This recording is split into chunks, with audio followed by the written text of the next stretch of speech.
You unlock this benefit with the key of Patreon. Beyond is another dimension. A dimension of thought. A dimension of speculation. A dimension of mind. You're moving into a land of both waffle and substance. Of things and ideas. You've just crossed into the podcast zone. Okay, ladies and gentlemen, welcome back to our trek through the Twilight Zone. This is Julian and I working our way through the first season so far of the Twilight Zone, and we have reached the episode The Hitchhiker. This is not the Rutger Hauer movie or the unfortunate Sean Bean remake. No, this is the 1959 original from Rod Serling. This is The Hitchhiker. I know they were called The Hitcher, but I wanted to make that reference. Julian, first, what were your first thoughts on this episode? It's funny. Last episode we were talking about as a weaker episode. I find this episode slower and less satisfying, and I know it's kind of regarded as one of the better episodes, but to me, it doesn't even have a proper twist. I don't know. What do you think? I enjoyed this one more than the last one. I guessed the twist. Not too early in, but I was able to guess it. But there's a creepiness to this episode, which I like. Where there's sometimes that sort of the Twilight Zone is able to insert like a certain creepiness, like a feel of menace or something. And it's never like overbearing. It's not like full on horror, but it's there. And I think this episode really sort of captures that quite well. This sort of like hitcher, this hitchhiker, every time she gets somewhere, he's just sort of like waving, or he's sort of like got his thumb out or something like that. Is quite cool. Like he's clearly playing a game with this young woman. Mm-hmm. And so I kind of like that like, it's what is going on. It feels like a Stephen King story or something. It does, yes, and so it has that sort of like, and it feels weirdly again. This sort of feels very. This fits with like folklore or urban legend. This is that kind of thing that fits into urban legend of, driving down, picking up the hitchhiker who then disappears. When you reach a certain destination, usually a girl in a white dress or something like that. It has that feel to it of being an urban legend. Like if you were to go back and sort of question, like the guy that runs the garage, you'd be like, no, there was definitely a girl here in a car, and all this sort of thing. So when you get the reveal, I think we're fine. We've been giving away the reveals, but it's revealed that she's dead, and the hitchhiker is clearly death coming to collect her. But he's sort of like. I don't think it ever spells that out, but it is clear, right? I mean, yes. I thought it's interesting that it's not said, but everybody gets it. No, yeah, he never says like he doesn't get in and be like, "Well, I'm deaf." He just sort of says, "I think you know who I am," and that's the end. And it starts with her having had a near miss and having her car repaired. So yes. That's she calls her family and you find out, oh. No, she died in that accident. Yeah, and so and there are films that have done this. I can't remember the film. There's a film with Elijah Dushku in, and from the early 2000s that does exactly this. Like they're trapped on a highway and all this other stuff, and eventually it's revealed that they died and they're being pursued by a car that is being driven by death. And so the reveal is creepy in and of itself because of the way it's done. Like she brings home. And it could have been the cliche of her mother answering and being like, no, you and having that sort of call from, or feel like he's getting that call from beyond the grave. But for her to both, it's like a double gut punch to find that her mother, who she's calling, is being taken to hospital. And after like a nervous breakdown. Yeah, because of her death. It's almost like it's like a sort of, I'm going to slap you and then punch you. It's sort of like, it's really sort of, they want to go for it. And I kind of respect that at the ending. But yeah, no, I kind of like it. I think it's got a creepiness to it that they're trying to, they try and distract you from it. But it's definitely, like you said, that it's got an American, this is an Americana episode, like this idea of the traveling across country and then these urban legends of the sort of the back highways and the back roads, these urban legends about these things and stuff. Like, it feels very much in keeping with that, which I kind of enjoy. Yeah, I mean, you're right that this could be told around a campfire. It Yes. definitely has that story. But I think, what's interesting to me about that is that, I don't get that Americana thing triggered in me. I mean, Mm. I get the driving, the romanticism of cars and long car rides, but it just turns into a flight, and I don't see, the Route 66 stuff, and so, and I find the hitchhiker, he looks boring. It's a very mundane thing. Um, and she's the only one who sees him. Yeah, okay. What I find interesting about that urban legend thing is that, in the urban legend version of this, it most likely stories like that are told from somebody else's perspective. I Mm. think the family or her mother, getting a call from the dead daughter who doesn't seem to know she's dead and then hangs up nervously, that's creepy, right? Yeah. And the whole business with the soldier who hitches a ride with her briefly is by far the most interesting thing of the entire Yes. episode for me. Yeah. No, and I think that's and that fits into that urban. It feels like ghost stories. These are all sort of like phenomena that that get reported. I mean, I literally read an article in the last couple of weeks about this, the recordings of phone calls from the dead. Like, these things, it's happening more and more with digital media.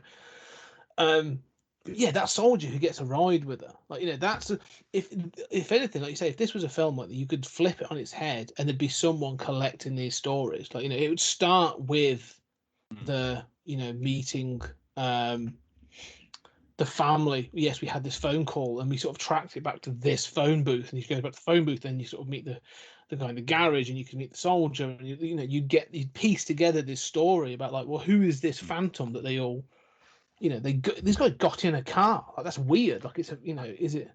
I'm not sure if you just turned this into an episode of the X-Files with Mulder investigating this, Well, or if you that's turned this into like Citizen Kane with like all this Rashomon like, yeah. perspectives on what happened. I don't know. Either or, yeah. Unfortunately, well, I kind of like Supernatural, but it could be Supernatural as well. I'm pretty sure they've done an episode like this. But the X Files, and maybe that's what it tapped into me. It felt like, although this is obviously leaning more into the supernatural, like heavily into the supernatural, um, I don't know. It felt like it connected with things I know about, that sort of thing about the urban legends and the folklore about these things and alleged phenomena. So, I kind of like that, the creepiness that came through of that. Yeah, but Because again, again, that stuff is creepy to us. It's creepy to the observer, right? I mean, hmm mm, the like I discovered I'm dead kind of Sixth Sense, twist is a very different story, right? I mean, that's yeah, a story of her coping with being freaked out. I mean, so and part of that story is super gendered, right? mm, She's a woman alone. She's, runs out of gas in the middle of nowhere. I thought the whole thing, part of why I found the whole thing with the sailor so interesting is she runs out of gas, she goes to this guy who runs a gas station, and he's asleep. It's night, and it's just like, look, leave, lady, we're yeah, closed. And she says, I saw a man, I think he might rob me. And the gas station attendant says, like, well, if he does, come back in the morning and I'll call the cops with you. yeah, I mean, it's like pretty cavalier. yeah, Like, I hope you're not raped, yeah, really kind of creepy. And she's a single woman, she's attractive. And this sailor comes up, and he's sort of a very alpha male type, and he then, it's very interesting that he knocks on the window. She offers to give him a ride, like to have male protection from mm, whoever the hitchhiker is. And then he knocks on the window and just says, like, open up, you got some customers. And then you just cut to them taking the gas driving, canisters back. It's like, yeah, there's your male privilege right there. But I thought that, and then she doesn't outright offer him sex, because it's 1959, but she, sort of promises a date, and sort of Oh seems no, to be it's more confusing. than that. She says, it's she might as well be saying wink, wink, nudge, nudge. Like it's not a Yeah, date. She says, "I want to be with you. I like you, like you. I want to be with you." Like the language is clear. Like that she's saying, yeah, "No, stay with me, and I'll make it worth your while." Like it's yeah.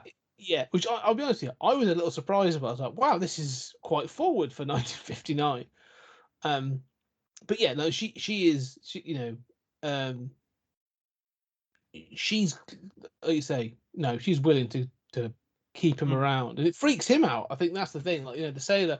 This isn't your typical sort of like portrayal of a sailor who'd be like, "Yeah, no, all right, I'm in for Mm. that." Like he gets a bit freaked out by the whole thing. He thinks about it though. I mean, I thought Yeah, that was really fascinating. yeah, Like his character he's such the alpha male who just knocks on the door and demands, here's mm, your male entitlement, just demanding what he wants, and he gets what he wants. And he sort of presses her. Their dialogue in the car is entirely one-sided, where he's asking her questions and leading the conversation, and she's sort of demurring. And then after the hitchhiker, he hasn't seen it, and then everything switches, and mm. she is begging him to stay, and he's freaked out. And I mean, he thinks she's crazy, and she Yeah, says, "I know you think I'm crazy." But now this tough alpha male is like, "Look, you're a crazy woman. I want nothing to do with you. You're crazy in a not fun way," right? yeah, yeah, yeah. Which is swerving around the road. I think he's a bit like, "No, I'm done with this. Like this is too much. I'll walk the rest." Um, it is interesting.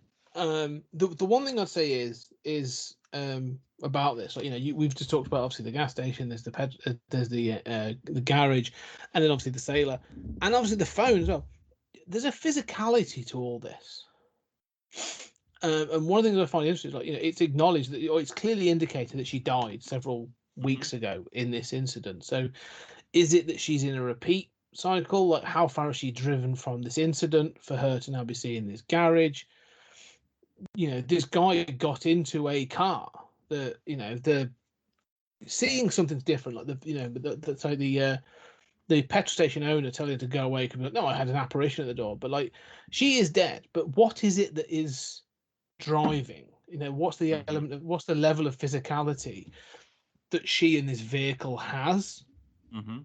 And so, like, is there a wreck somewhere with a body in it that was taken away, and that's obviously what was presented to the mother that's then going to the nervous breakdown. So what is she?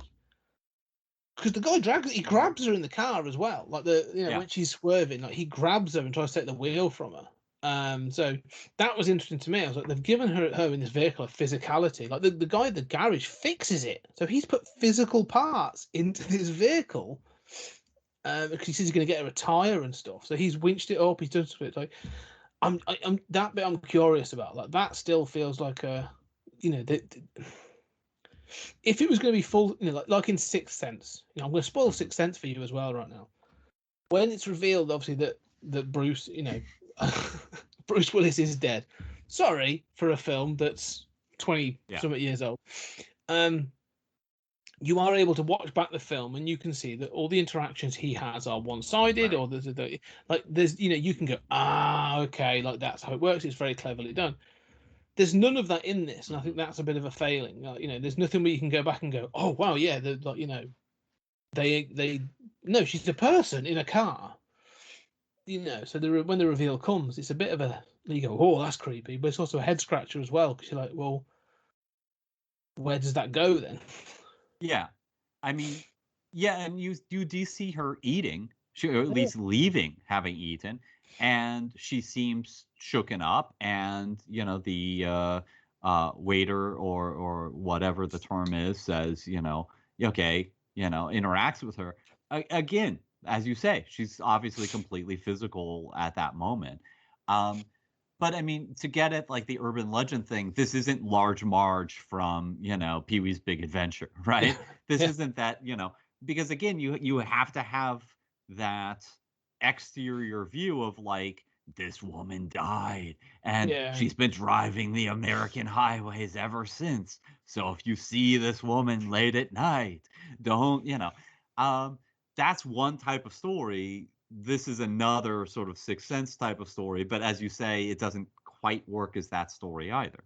No, that's I'm being a little tough, but no, I agree. I enjoy this episode, but it definitely has failings in what it's trying to achieve, or what it sets out to achieve.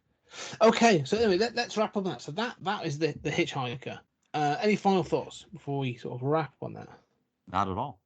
Okay, good. Well, there we go. That's the Hitchhiker. So, ladies and gentlemen, thanks for listening. Thank you for supporting. As always, we really appreciate it.